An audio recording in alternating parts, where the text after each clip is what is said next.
Hello, good morning. I've been under the weather for the past week, and yeah, that's why I made that many video. I try to make videos here and there because I can barely stay awake. But yeah,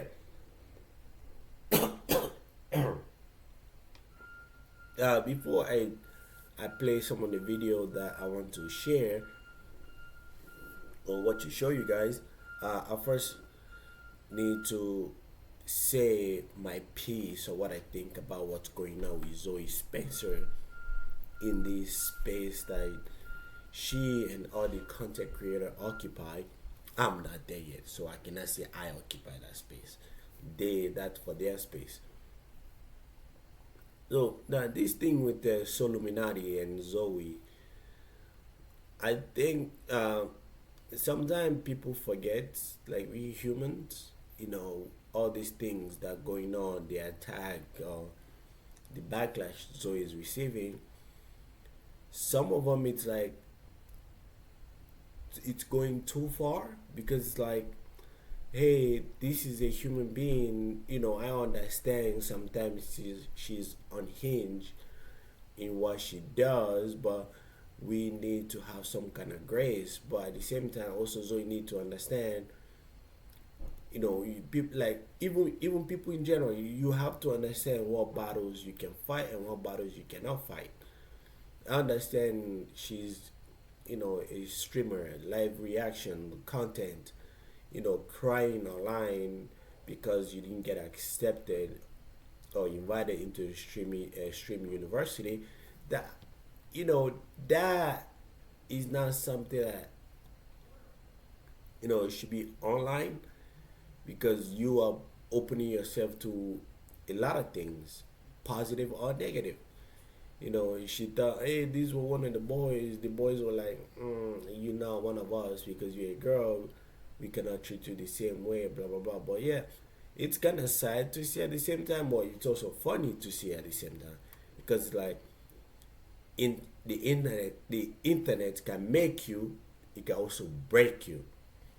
You have that, you need to have that mental resolute that you can withstand everything that coming your way. But yeah, it's sad and funny at the same time because now they're calling her Zoe Plant because nobody knows how she started, how she became so big, how she got into this space and making content with all the popular streamer and stuff like that. But it is what it is. That's part of life. You never know who's gonna hit it big and who wasn't, or who is not gonna do it. But it is what it is. But yeah, I have a video that I want to share. Um, this video, it's kind of like it's I strongly have feeling. I have strong feelings about these topics. Well, yeah, let's just play the video. Then I'll talk about it. You know, when I feel like I need to insert my comments or after the video. Sexual assault allegations ruin a man's life. Name one. Name one man whose life has been ruined by sexual assault allegation. But suddenly I was guilty until proven innocent. They slander my name. They fire my coach. And I felt like all that was on me. I ask all of you to wait and hear the truth before you label or condemn me. Don't treat me like a criminal, because I am innocent. This morning, a rising Hollywood star facing allegations of domestic violence. Next victim, star pitcher for the Dodgers. A text Lindsey Hill sent to a friend before she ever even met me. What should I steal? She asked another, in reference to visiting my house for the first time. The answer? Take his money. Yeah, see, this is why I'll like, to me personally, that this whole idea of believe all women, yeah, I never understand that sentiment because it's like women are human beings too. Women are flawed just like men are. Women lie just like men do lie. So why do we have to believe them all the time when we don't give the same grace to a man? It's like oh yeah, but she is a victim. Oh, she claimed. They always say, oh, she's the victim. You can't victim blame. No, it's not victim blaming. It's asking questions. We can ask questions. We don't victim blame. We ask questions. We are entitled to ask questions when things are not adding up.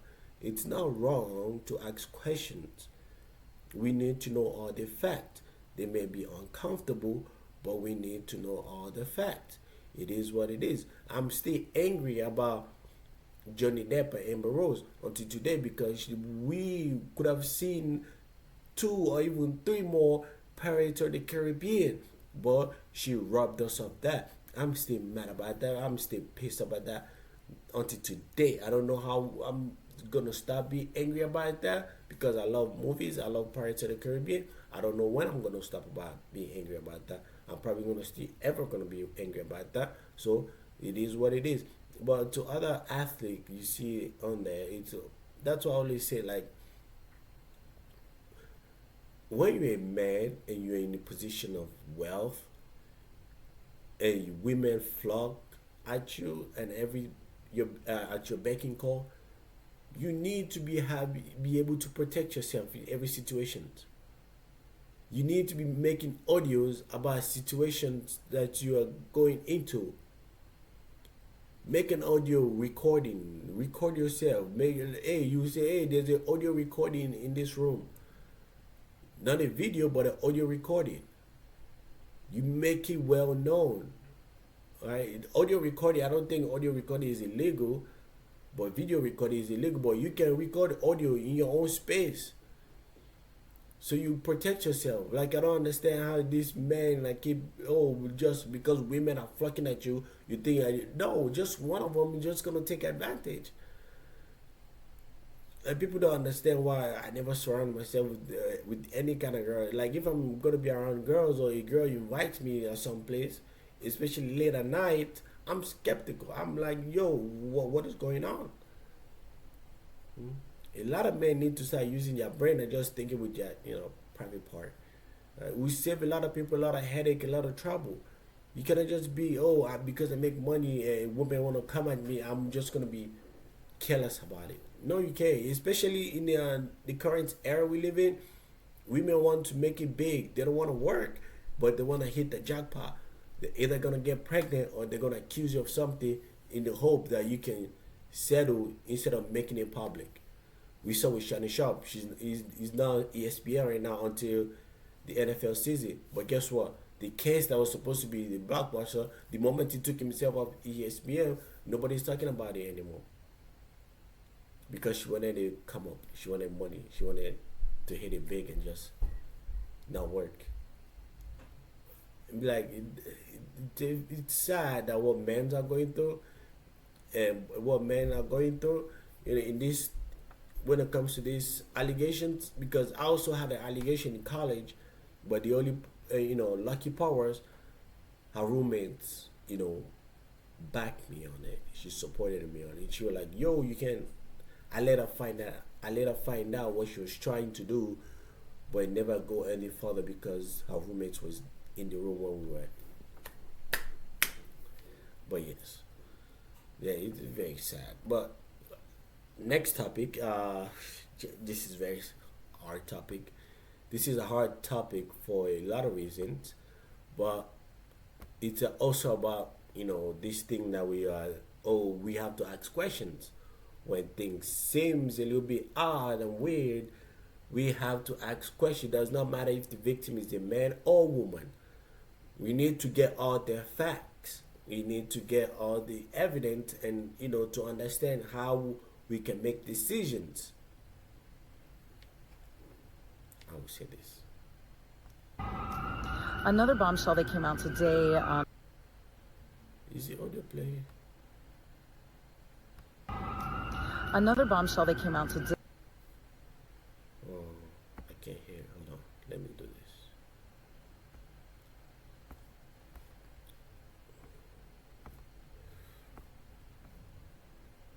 Okay. All right.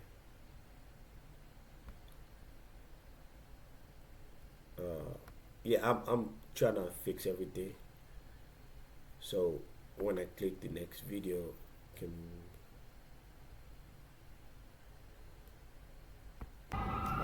Another bombshell that came out today in Cassie's testimony was that before the Intercontinental freak-off that we've all seen the video from, she initiated the freak-off in the text message, but here's what's interesting. She had testified originally that she didn't want to do it because she had her music premiere. However, there is a text message where she tells him, we can make it a short freak-off, we just need to be there for a few hours, we can take Valium and hydrate afterwards so that way we can continue on. Okay, we have that. We also have another one. I want you guys to listen. One of the tidbits that came out in Cassie's testimony today. Hold on. All right. One of the tidbits that came out in Cassie's testimony today is that she also was in continued conversation with Sean even after their breakup. There was not a bad text message. It was more of a, listen, we barely survived that era that Sean Combs sent to her, seeming to indicate, according to her testimony, that they had been doing a lot of partying and a lot of drugs. And then she reciprocated, saying that I wouldn't be at this beautiful place in my life without you. And so those were some of the text messages that came out on Cross. So I made a video today on my TikTok. If you go on my TikTok, you see a video I made. I said, just because someone is like 18, 19, 20 or 21, 22, all the way to like 24, because people always say, oh, the brain, the frontal lobe developed until like 25. I'm like, yeah, the frontal lobe developed until 25, but you have common sense. You know right from wrong from the moment you were like 14. But the moment you turn 18, you become an adult, everything you're doing, you know what you're doing. You know right from wrong. Just because your frontal lobe hasn't fully developed at 25 doesn't mean your frontal lobe is still not developed. You're not a baby, you're not a child. You know right from wrong. You know what you are doing. It's not about victim blaming. It's more like we need to ask questions. Diddy is wrong for what he has been doing. That man deserves to be under the jail now because it's illegal, because that man is just too much of a freak so far, what I've heard. He deserves to be under the jail because he's too much of a freak. No man should be that much that level of freak. That's why he deserves to be jailed. But for everything else they're accusing him of, it's like where he's co-conspirators, because he wasn't doing it alone. Everything they did, oh, he was flying people to have sex with. If you're saying that means every professional athlete and entertainer, they need to be locked up too, because these people be flying girls left and right to have sexual interaction with. All these professional athletes, all these entertainers, they admit to it. Oh, I fly girls to have sex, blah blah blah blah blah blah. So why is Diddy the only one being charged for it? Because they said to fly people to have sex with. Like, I don't understand, what are we doing here? Like, I know domestic abuse is not wrong. Diddy was guilty of, or he settled the case for domestic abuse, because if that he was in court or in trial because of that, I would have understand domestic abuse. Yes, it was on camera. You should not put your hands on someone that's gonna walk away, or they're walking away. You should never do that. But it's not a case on trial because of domestic abuse. It's a trial for RICO, an individual RICO. There's no co-conspirators. All these people that were going to Diddy parties, none of them are getting charged for anything, because those people were also involved. Those people were participating. And Cassie, as people want to say, oh, she was 22, she didn't know what. No, she knew what she was doing. She was in a relationship. She left the man she was in a relationship with to go with Diddy. I believe Diddy has been in other relationships. She's been in a relationship with multiple women. But so far, only Cassie has been the only one being caught into this freak off. If Diddy was doing it with a lot of women, we will understand this is the pattern. But only Cassie, he was in a relationship with Steve Harvey's daughter. So you want to tell me Steve Harvey's daughter was also part of the freak off? He also brought Steve Harvey's daughter into the freak off? She did freak off? Or what are we talking about here? Is he just Cassie? Is he every girl that Diddy has been, slept with or been with? So what are the parameters here? Because you can't just be the only one involved in freak off. Because it's like Diddy has been in other relationship, and based on the text messages has been coming out, Cassie left the relationship but was still going out to Diddy and having freak off and still keeping communication with Diddy. And some of them were like, oh, she didn't want to leave Diddy, or she only want to be the only girl that Diddy mess with. So what are we doing here? Sometimes we have to ask questions. But if you ask questions, people are, oh, what are you victim blaming? No, I'm not victim blaming. I want questions. I want answers. I have questions that I need answers. If I'm on the jury, one of the juror, it's going to be hard for me to convict Diddy. Like some of you need to accept right now that, hey, Diddy may walk out free. I don't think he's going to, but because it's federal. But Diddy may walk. Because it's like everything they are saying, it's more like this man was just a freak. He just loved freaky sex, and he was just a cock. Because all these things they're accusing him of, they are free on Pornhub or whatever porn site you can go to. You can find them. It's right there. It's legal. You can see it. People do it. It's on the internet for free. Right? So he just decided to do it in his private, in his home and other cities and stuff like that. So it's weird now, all these things that's happening, but it is what it is. That's the current, reality we live in society. I guess, but yeah, that's the video so far. But please don't forget to like my video and subscribe. I will appreciate it. And thank you. And until next time, stay blessed. And we out.